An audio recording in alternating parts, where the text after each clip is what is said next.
Everyone always says kids are so resilient, and they are, and I hate that they have to be. But I've never seen a kid laugh and giggle so much going through such a terrible thing. It didn't change him. Charlie is still who Charlie was, before and during and now after.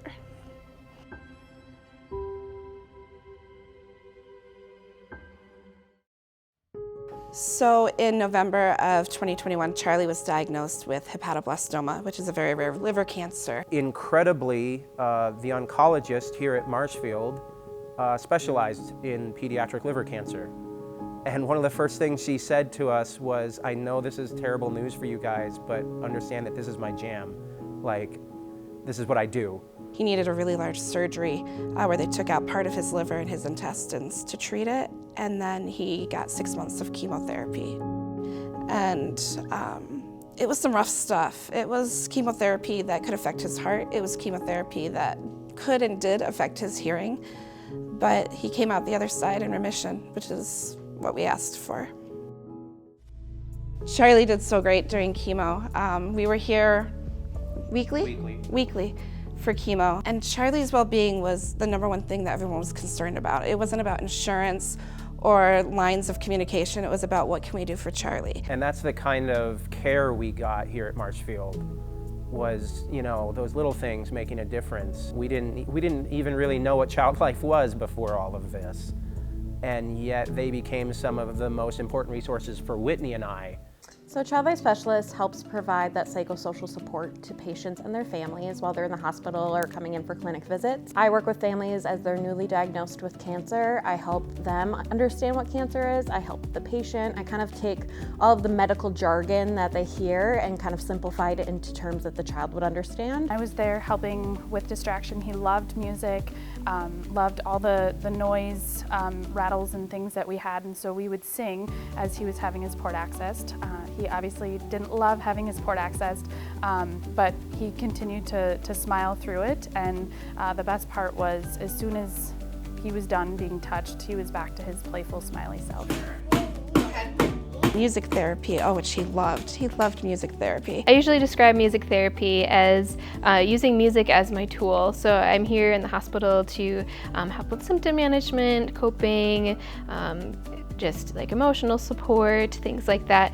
And I use music as my tool to do that. When he was first diagnosed and when he first started his treatment, I know they had learned that they weren't sure if like the chemo and stuff was going to affect his hearing, and so we talked about some education, had some education with them about how music can still be helpful in that, even as he's learning to experience the world and explore the world with limited hearing, using like vibrations and rhythm, and drums is a great way to do that. So it was great that he loved the drums.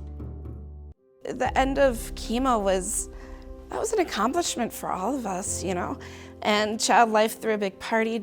Charlie's sister came, we danced, we had cake, and we packed up and we went to the part of the children's floor that has the bell, and we rang it. Once you ring that bell, it opens up this flood of trying to process what just happened, right? Trying to think through, oh my God, like, wow, we did it, but now what? Like, your life gets so wrapped up in that treatment and the treatment plan that, you know, now you can start to plan for a vacation, or now you can plan for him to go to preschool. You know, things that weren't possible 6 months before. We are extremely grateful for Charlie's health, for the fact that we're still in remission 18 months out. We're extremely grateful for all of Charlie's care team, from his oncologist leading the charge to the nurses to even the janitors who are cleaning those rooms and disinfecting things. I'm grateful every day when I get to pick him up out of his crib in the morning that he's with us, that he's here. And I try not to take that for granted because it was so close to not happening. He's our happy-go-lucky kid. He makes everyone smile. He loves dancing and laughing and making other people laugh. He is incredible.